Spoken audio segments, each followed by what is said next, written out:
Welcome to Bookroot Readings, your channel for classic, nature, and living children's books. Click the subscribe button to be notified of new readings. Enjoy the story. Johnny Appleseed, A Tall Tale, retold and illustrated by Kellogg.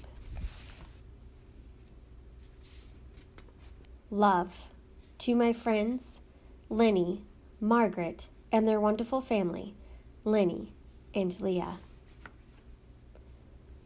John Chapman, who later became known as Johnny Appleseed, was born on September 26, 1774, when the apples on the trees surrounding his home in Leominster, Massachusetts, were as red as the autumn leaves. John's first years were hard.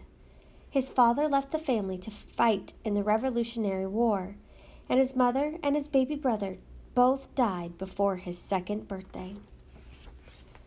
By the time John turned 6, his father had remarried and settled in Long Meadow, Massachusetts. Within a decade, their little house was overflowing with 10 more children. Nearby was an apple orchard.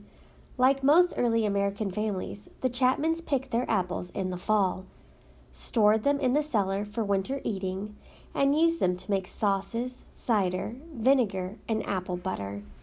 John loved to watch the spring blossoms slowly turn into the glowing fruit of autumn. Watching the apples grow inspired in John a love of all of nature. He often escaped from his boisterous household to the tranquil woods. The animals sensed his gentleness and trusted him. As soon as John was old enough to leave home, he set out to explore the vast wilderness to the west. When he reached the Allegheny Mountains, he cleared a plot of land and planted a small orchard with a pouch of apple seeds he had carried with him. John walked hundreds of miles through the Pennsylvania forest, living like the Indians he befriended on the trail. As he traveled, he cleared the land for many more orchards. He was sure the pioneer families would be arriving before long, and he looked forward to supplying them with apple trees. When a storm struck, he found shelter in a hollow log or built a lean-to. On clear nights, he stretched out under the stars. Over the next few years, John continued to visit and care for his new orchards.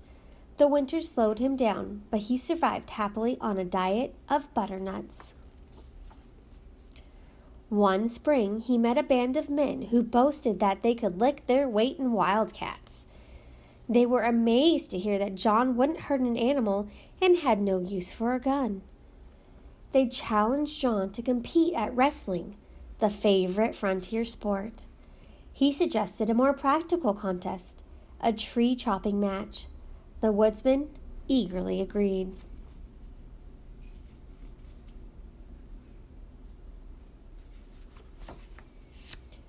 When the sawdust settled, there was no question about who had come out on top. John was pleased that the land for his largest orchard had been so quickly cleared. He thanked the exhausted woodsmen for their help and began planting. During the next few years, John continued to move westward. Whenever he ran out of apple seeds, he hiked to the eastern cider presses to replenish his supply. Before long, John's plantings were spread across the state of Ohio. Meanwhile, pioneer families were arriving in search of home sites and farmland. John had located his orchards on the routes he thought they'd be traveling. As he had hoped, the settlers were eager to buy his young trees. John went out of his way to lend a helping hand to his new neighbors. Often he would give his trees away. People affectionately called him Johnny Appleseed, and he began using that name. He particularly enjoyed entertaining children with tales of his wilderness adventures and stories from the Bible. In 1812, the British incited the Indians to join them in another war against the Americans. The settlers feared that Ohio would be invaded from Lake Erie. It grieved Johnny that his friends were fighting each other. But when he saw the smoke of burning cabins, he ran through the night, shouting a warning at every door. After the war, people urged Johnny to build a house and settle down. He replied that he lived like a king in his wilderness home, and he returned to the forest he loved. During his long absence, folks enjoyed sharing their recollections of Johnny. They retold his stories, and sometimes they even exaggerated them a bit. Some recalled Johnny sleeping in a treetop hammock and chatting with the birds. Others remembered that a rattlesnake had attacked his foot. Fortunately, Johnny's feet were as tough as elephant's hide, so the fangs didn't penetrate. It was said that Johnny had once tended a wounded wolf and then kept him for a pet.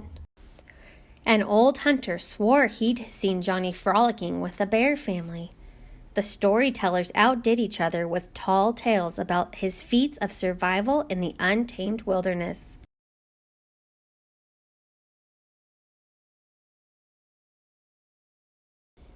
As the years passed, Ohio became too crowded for Johnny.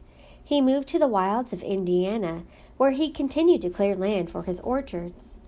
When the settlers began arriving, Johnny recognized some of the children who had listened to his stories. Now they had children of their own. It made Johnny's old heart glad when they welcomed him as a beloved friend and asked to hear his tales again. When Johnny passed 70, it became difficult for him to keep up with his work. Then, in March of 1845, while trudging through a snowstorm near Fort Wayne, Indiana, he became ill for the first time in his life.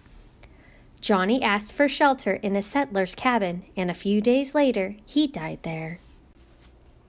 Curiously, Johnny's stories continued to move westward without him.